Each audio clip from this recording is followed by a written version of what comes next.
Hey guys, welcome back.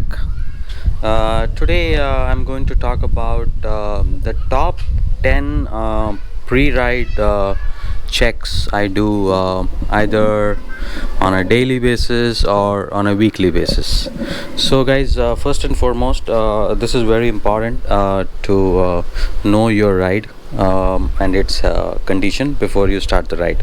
So guys, I have made the points, so I'll go over it one by one and explain you in detail. The first one, guys, is the tire pressure.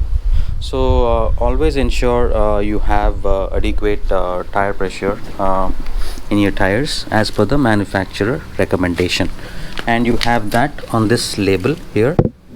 So it says that 29 in the front and 33 at the back and 36 at the back if you have a pillion. So just adjust it to this, and in order to check your tire pressure, you of course will need a small tire pressure tool, which you can order online or go to the nearest petrol pump and check the tire pressure.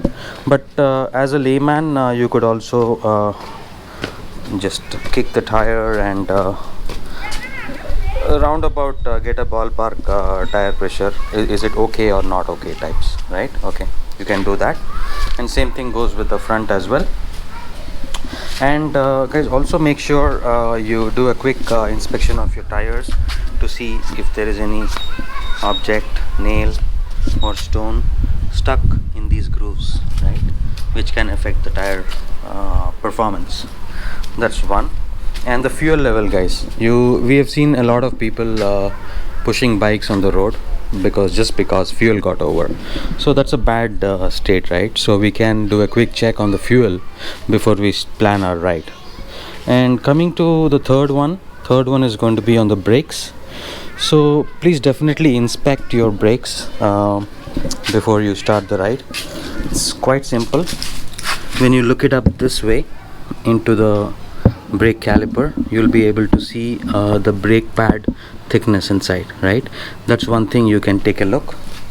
And same thing goes at the back as well, so you can make it out that there is pad available, right? Apart from that, just make sure you have the brake fluid level appropriate to the above, lower and max levels. This is for the front and this is for the rear.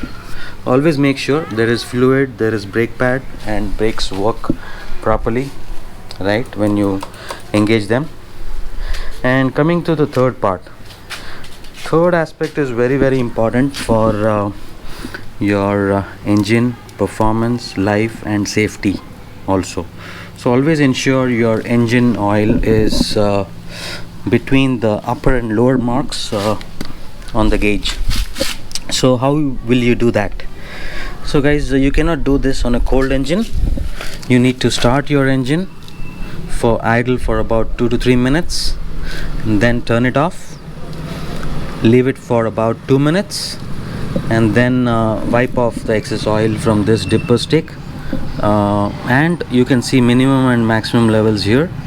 So that's where, when you just dip this in without screwing it down fully, that's where you get the exact level of the oil. So it has to be in between these two markings, right? So yeah, that's very important. And also observe the quality of the oil, guys. If you have run 4,000, 5,000, 6,000 kilometers, observe the quality of the oil. If it is deteriorated, it's recommended to get it changed. And the fifth one is the drive chain.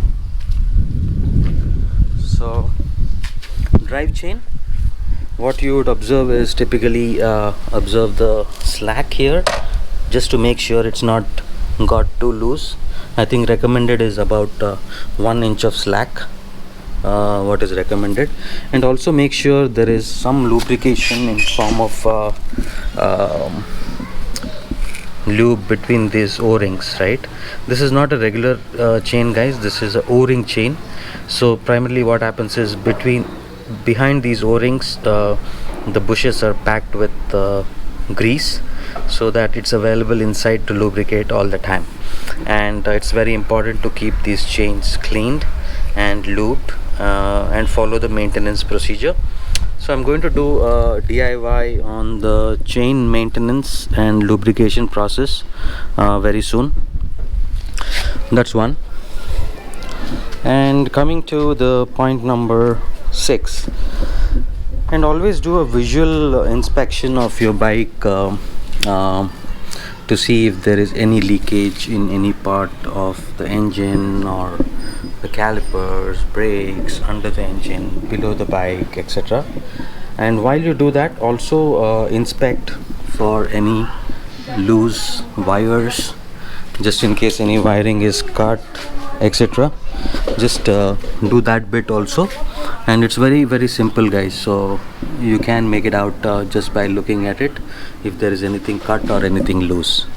So coming to the 8th point, always check the speedometer dashboard for the indicators, right? So you have the engine check indicator, you have the traction control indicator, you have the ignition, you have the battery, etc. So always do a quick check of that and see if it's working as expected, and engine check light goes off as you get moving. So that's very important. Also check your headlight, tail light, indicators, horn, etc. if all that is working perfectly fine. That's one. And the 9th one, guys, check for your clutch and accelerator performance. If it's adequate, you can just see if it's all working fine and no cable is getting pulled, etc. It's working smoothly. And the 10th one, guys, the most important thing what I follow religiously on any bike for that matter, right? So the 10th one here is the cold start. Guys, whenever we cold start the bike, the entire engine oil is settled in the sump, right? There's no engine oil right here on the top near the piston or the valves. So it's very important for us to take it easy and give the bike about 2 to 3 minutes of idling time, preferably on the center stand, so that the engine gets all the oil circulated right till the top. And that's where you will find that the RPM of the engine is settling in, and from high to low in that 2 to 3 minutes. So it's very important process. So do definitely follow all these 10 checks. This is not only specific to CB350, but it is something which need to be practiced on every bike, right? So only on this bike, since there is no radiator and it's an air cooled, you don't need to check the coolant level. So otherwise, if you have a different bike, you need to check the coolant level also. So guys, yeah, that's pretty much those are the 10 points in terms of pre-checks I would do on a daily or weekly basis. Let me know your thoughts, suggestions, comments, and do let me know in case I missed anything. And thank you, guys. Have a wonderful day. Bye bye.